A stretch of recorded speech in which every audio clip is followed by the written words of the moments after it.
Shane Arden. Mr. Speaker, it's always interesting to follow on from the passionate speech of a second or third cousin from the other side of the House.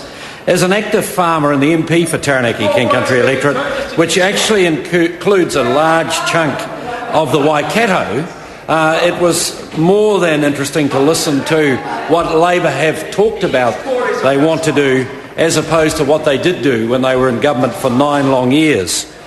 Last week, Mr. Speaker, by comparison, I attended the opening of an $80 million substantial extension to the New Plymouth-based hospital with the Honourable Tony Ryle also on the same day opening a new health centre in Stratford, in the heart of the Taranaki King Country electorate.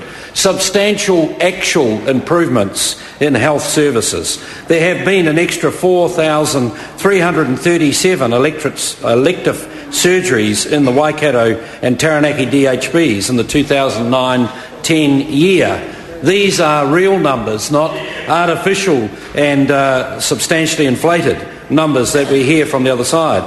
We have given $4.4 million to our small and poorer rural communities to upgrade their sewage facilities. And over 13,000 Taranaki and Waikato homes have been insulated through National's Heat Smart scheme.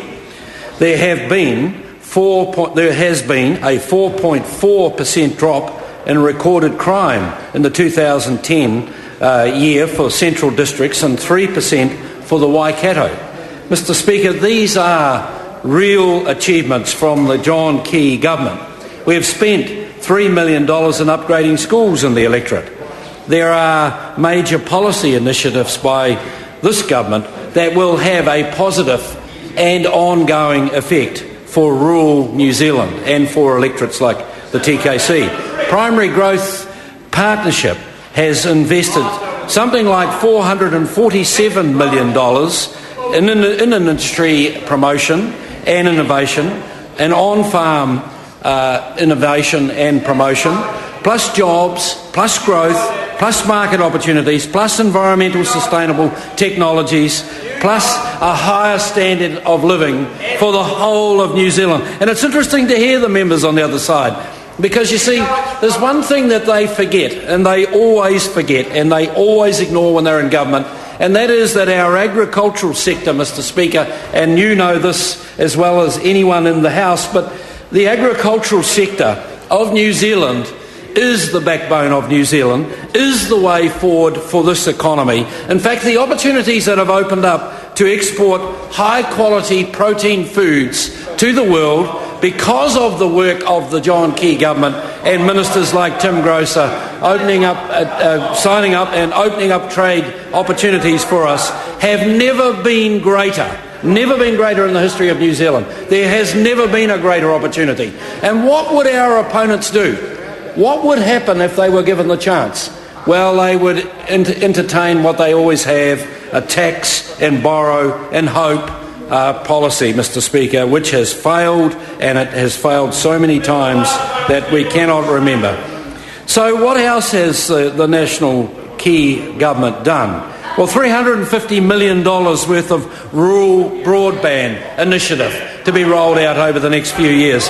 If you look at how we can compete internationally and become a very forward-thinking, modern, dynamic economy, exporting that high-quality protein food to the world, then one thing that is absolutely essential is for us to be linked through high-speed technology and communication to the world. So $350 million worth of broadband initiative will bring fast broadband to our rural communities.